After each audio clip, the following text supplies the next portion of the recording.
In a small, forgotten town nestled between shadowy hills, there stood an old, decrepit house known only as the Holloway Manor. For decades, it loomed over the landscape, its windows like dark eyes watching every move of the townsfolk. The stories surrounding the manor were whispered in hushed tones, tales of a family that vanished without a trace and a malevolent presence that remained. One stormy night, curiosity got the better of a group of friends, Sarah, Tom, Lisa, and Jake. They dared each other to enter the manor, fueled by bravado and the promise of adventure. As they approached the house, lightning illuminated its crumbling facade, revealing the peeling paint and overgrown ivy that seemed to clutch at the walls like desperate fingers. Inside, the air was stale, thick with dust and the scent of mildew. Their footsteps echoed in the silence, a chorus of nervous laughter masking the unease that crept in. The front hallway was lined with portraits, each face frozen in a perpetual grimace as if warning them to turn back. But they pressed on, driven by a mix of thrill and trepidation. In the heart of the manor, they discovered a grand staircase spiraling into darkness. "Let's go up," Lisa suggested, her voice barely a whisper. The others exchanged uncertain glances but nodded, their adventurous spirits igniting once more. As they ascended, the temperature dropped sharply and the air grew heavy. Shadows danced on the walls, elongating and twisting as if alive. They reached the second floor, where a long corridor stretched out before them, lined with doors.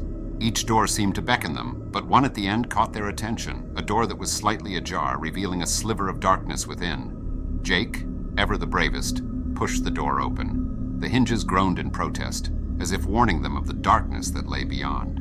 Inside, the room was empty except for a single rocking chair that swayed gently, as if recently occupied. The friends exchanged uneasy glances, the laughter dying on their lips. Then they heard it, a low, soft whisper that seemed to emanate from the very walls. "Get out. Get out." The words coiled around them, icy fingers gripping their hearts. Panic set in, and they turned to flee, but the door slammed shut, trapping them inside. Sarah banged on the door, her breath quickening. "Let us out!" she screamed, but her voice was swallowed by the growing darkness. The rocking chair creaked louder, and the whispers intensified, a cacophony of pleading voices drowning out their fear. Tom, desperate, pulled at the door handle, but it wouldn't budge. "We have to find another way," he yelled, and they rushed to the windows, but they were sealed tight, the glass fogged, as if something from the outside refused to let them go. Just then, the temperature plummeted further, and a chill swept through the room. A figure materialized in the corner, an apparition of a woman in a tattered white dress, her eyes hollow and mournful. "You shouldn't have come here," she whispered, her voice echoing with sorrow. "They never leave." The friends backed away, terror paralyzing them. The whispers grew louder, a cacophony of voices rising in urgency. "Help us! Help us!" they cried, but the walls began to close in, the shadows thickening around them. In a frantic bid for escape, Jake lunged at the door again, throwing his weight against it.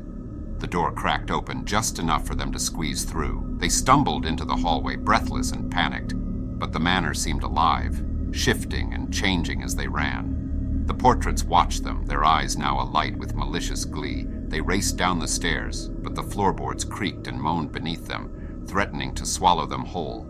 With every turn they took, the house twisted, leading them deeper into its malevolent embrace. The whispers followed, growing more frantic, the air thick with despair. Finally, they burst through the front door, collapsing onto the overgrown lawn. The storm had passed, leaving only a cold breeze in its wake. They looked back at the manor, which stood silent and still, its windows dark and uninviting. As they caught their breath, relief washed over them, but the victory was short-lived. From the depths of the manor, a low, sinister laughter echoed, a sound that promised they would never be free.